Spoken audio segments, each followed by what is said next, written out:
another exciting episode of Cooking with Blondes. We have one of the newer shakerettes in the house with us today. This is Katie. Guys. And Katie wanted us to do some shrimp today, and the reason is because I love seafood. there you go, she loves seafood. And since Mardi Gras is right around the corner on February 12th of 2023, we're going to do a couple of different Louisiana-style dishes. The first is going to be a Cajun shrimp, followed quickly by a Creole shrimp. Cajun Creole, they're sisters, but not quite the same. So we're going to kick this off first, so cheers. Cheers. Happy to have you along for the ride. Hope you enjoy it. Thank you. First thing I've got our Cajun style here in-house, and there's a variety of different ways to do Cajun and or Creole, but this is what we do here. So, again, I like to say flame on, but of course, the way the world is going, we're not going to do live gas anymore. We have been at the forefront doing induction for 4 decades now, it seems crazy. So these shrimp, these are beautiful Gulf of Mexico shrimp. Once you grab it like that, tail it with your palm, so grab a shrimp, and peel like that. So get underneath the carapace and just pull smoothly. So you should get most of that off in 2, and then 1 more to get any of the swimmerettes off. Leaving on the tail side. Perfect. All right, so give me 5 more of those, please.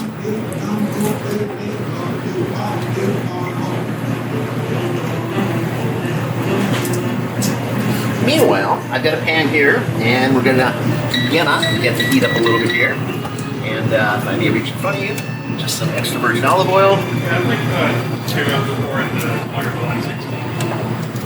Get that up to speed, and while that's happening, I'm going to get some garlic smashed into there. You can't have Asian cuisine if you're not doing garlic. We love garlic at Shakers. We love garlic everywhere.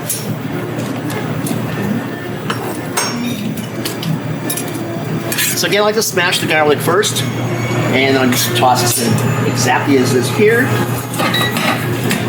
So we're just going to do the entire process here, but we can cut in and out at different points. It's incredibly fun, incredibly fast. It's very easy to do this kind of dish. So I like using banana chili peppers, and you might say to me that they're not really indigenous, but the answer is go down to New Orleans and anything goes. And there are some things that, like gumbo must have filet, which is a ground sassafras, and must have okra. But aside from that, there really are no rules. And I like this to go this way. I've also got some green pepper here, just some bell pepper. I want to get those flavors to work together. Now, we want some onion too.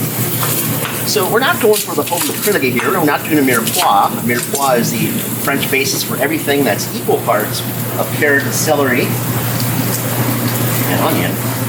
And a quart bouillon, rather a... The Holy Trinity is 3 components as well, but as opposed to carrot, it is the bell pepper. And that's what we're going to be using. So just look at that. Saute that up. Make it happy. Now, we got these things right here. And Katie, what I want you to do next is take our shrimp, hello shrimp, and slice it right down the bottom. About 3/8 of an inch thick. Don't cut through all the way. Don't cut yourself, please. So just from the back, pull to the front. Thank you.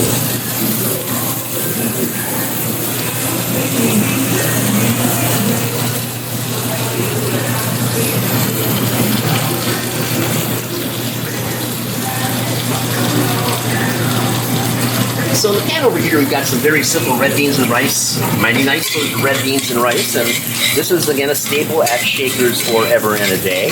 And we make this with a combination of andouille from Louisiana and tasso. And tasso is a cured ham.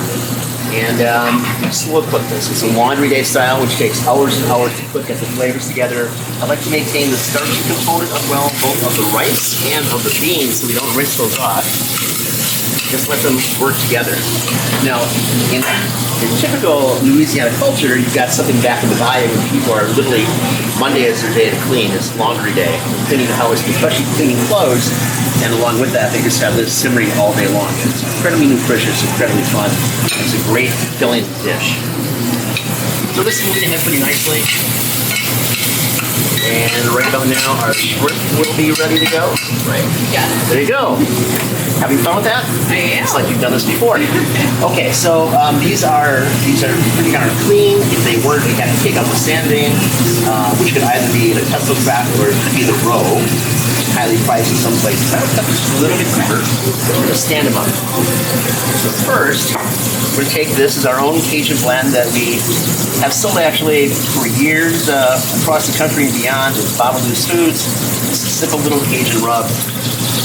And a variety of herbs and spices. Obviously, you can tell by the color that cayenne is here, paprika's here, the other chili peppers are here, thyme. So I want you to do this. So we're taking this guy, I'm going to spread him open a little bit. It's the densest part of the shrimp, right? So it has to cook a little longer. And just got to make sure we got a nice little average going on there. Push that back and set them in like this. You got the little seam right there, and sit them up, and so the radius works the way over. Okay. That's going to help your presentation. And it certainly does smell good in here. It does. I'm sorry we don't yet have smell-o-vision. It's coming, but at the moment, this surely does smell good. So over here, I've got just some roasted red bell peppers, and you can do these yourself. You can buy them commercially. It doesn't matter, but they're sweet. They're peeled, and they're sweet. So I want a little more color to go on in that dish. And I'm just going to take these like this, and nothing particularly fancy. We're just going to give it a loose kind of a cut like that. Take our bench knife.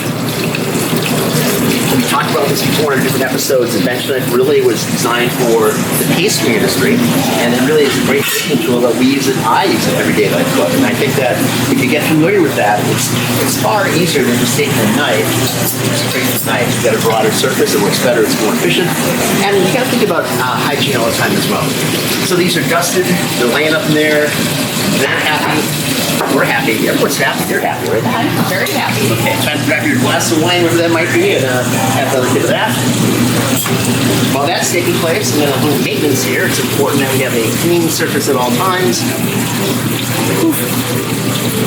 All right, so again, these smell fantastic. What I'm going to want you to do is just kind of come here and nestle to the bottom. Don't grab them here, but literally go all the way down so you don't tear, and then move them over to the one side, and we'll come back to the other side.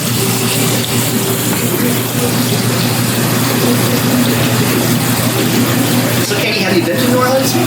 I have not. It's on my bucket list. So. Oh, you should do that.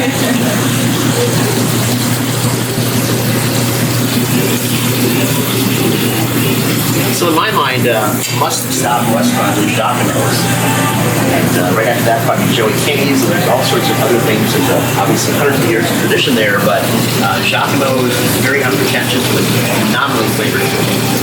So, things this up a little bit, get a little more to get increase the temperature a little bit. Just because we'll extract a little more flavor, and the flavor's going to come with this there. So, a little steam rising at the moment. We'll have more in a moment or two. These look really nice, and I would say let's turn them over one more time. Now, I want to get a little finish on there, so we take some butter. And we often do these with like duck fat as well. There's a variety of things. Let me in. So a little bit of butter to finish. It's going to do a couple of things. It's going to give it this beautiful sheen on the outside, but butter imparts so much flavor. And it's kind of ridiculous how we have different times that we're very anti-butter. We have these sentiments that are against all these things.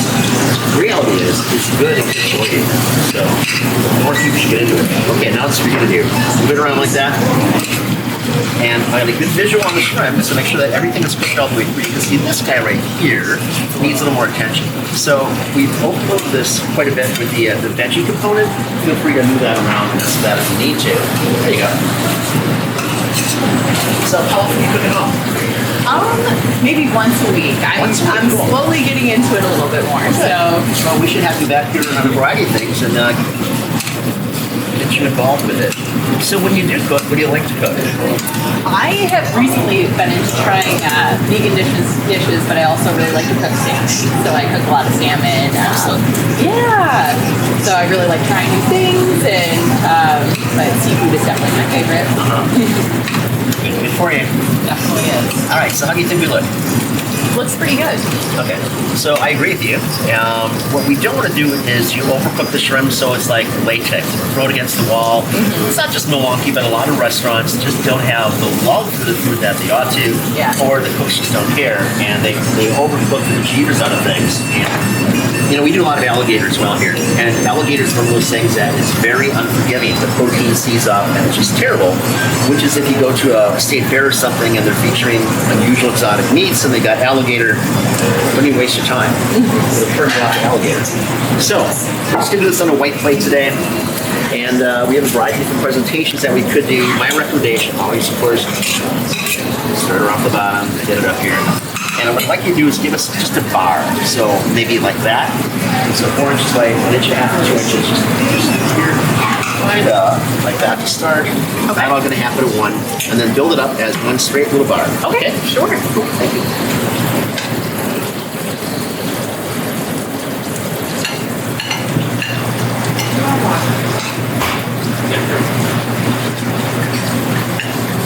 Just a touch more.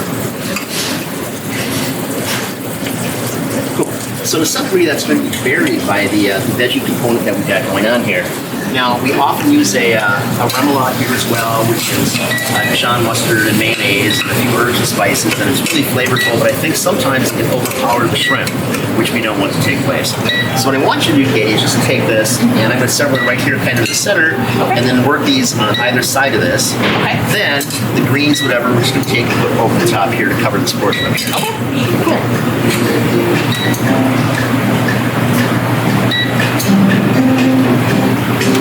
Meanwhile, it's wine time for me. Cheers.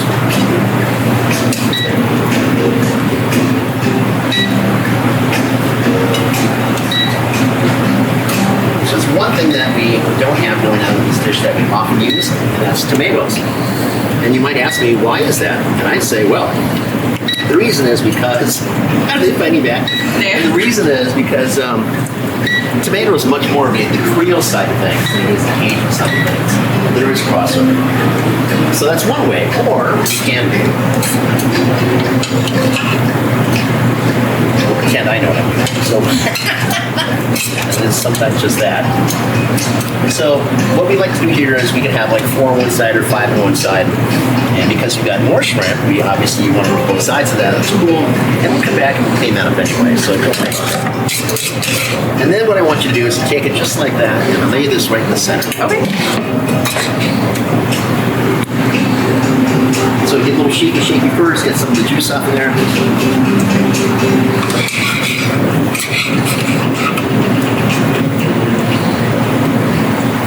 Cool.